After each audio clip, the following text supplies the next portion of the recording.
ये सारी दुनिया भिखारी है। गरीब मंदिर के बाहर भीख मांगता है, अमीर मंदिर के भीतर भीख मांगता है। इस दुनिया को हमने करीब से देखा तो पाया सब दूसरे भीख ही मांग रहे हैं। कोई प्रेम की भीख मांग रहा है किसी से, कोई पैसों भीख मांग रहा है, कोई औलाद भीख मांग रहा है, कोई जमीन जायदाद भीख मांग रहा है। सब दूसरे मांग ही रहे हैं खाली। इस संसार में सुखी कम लोग हैं, दुखी ज्यादा लोग हैं। सुखी की संख्या सैकड़ों में है और दुखी की संख्या करोड़ों में है। इसका कारण क्या है? कारण है इंसान का कर्म। कर्म ही ऐसी चीज होता है। एक बच्चा भिखारी घर पैदा हो रहा है, उसको दूध नसीब नहीं हो रहा है। एक बच्चा अरबपति घर पैदा हो रहा है, सोने के चम्मच में दूध पी रहा है। वो कर्म ही तो है ये। इसलिए मैं बार बार कहता हूं, अपने कर्मों पर ध्यान दो। कर्म क्या हो रहे हैं इसको मन में विचार मंथन करो। रात में सोते समय ये चिंतन करो कि हमने जो कर्म किया है, दिल तो नहीं दुखाया किसी को, किसी को धोखा तो नहीं दिया हमने, किसी को परेशान तो नहीं किया हमने। ये कर्मों का चिंतन मनन करो। कर्म किसी के पीछे नहीं छोड़ते हैं। इंसान के मर जाने के बाद इंसान कर्म जिंदा रहते हैं। लोग कहते हैं फलाने अच्छा आदमी था, फलाने बुरा आदमी था। कर्म ही तो है ये। धीरे धीरे सब शुभ कर्मों से नर बनता है नारायण, और धीरे धीरे अशुभ कर्म करने से इंसान राक्षस बन जाता है। कर्म ही तो है। इस संसार में देवता और राक्षस दोनों हैं।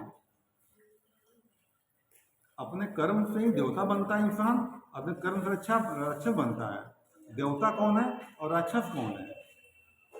देवता वे हैं जो लोगों की सेवा करते हैं, एक दूसरे परोपकार करते हैं, भला करते हैं। वो देवता है, साक्षात देवता वो है। और जो लोग दूसरों को रुलाते हैं, परेशान करते हैं, धोखा देते हैं, नुकसान करते हैं, वो राक्षस है। राक्षसों को सीन नहीं होती है। यही इंसान राक्षस होता है, ये इंसान देवता बन जाता है। ये तो कर्म ऐसे करके चलो कि मर जाने के बाद भी लोग कहें कि ये अच्छा इंसान था।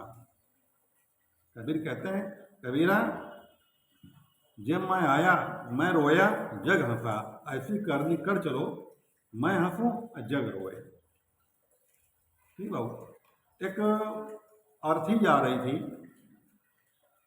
एक मिट्टी जा रही थी, तो एक गरीब भिखारी थी, उसका लड़का था, वो मंदिर के दरवाजे बैठे हुए थे। वो है तो जब मिट्टी जा रही थी, राम नाम से तो विदा कर जले जा रहे थे सब, तो उस औरत ने लड़के से कहा, जब पता करके आओ ये मिट्टी स्वर्ग नर्क जा रही है।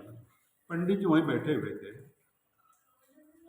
तो बड़ा ताज्जुब को कैसे मालूम पड़ेगा कि पंडित स्वर्ग नर्क जा रही है? तो लड़का गया और जो वहाँ से लौट के आया, वो कहने लगा ये मिट्टी जो है स्वर्ग जा रही है।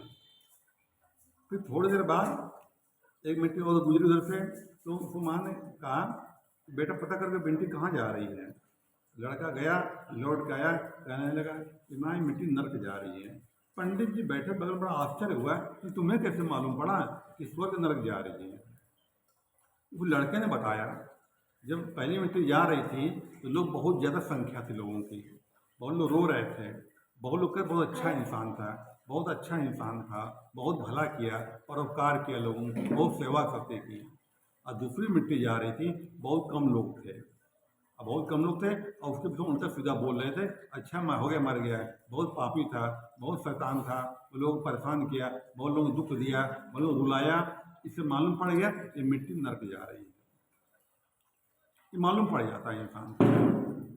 इसलिए ऐसे कर्म चलो कर चलो कि धरती स्वर्ग बनी रहे, हमें ऊपर जन्नत नसीब हमको हो जाए करके।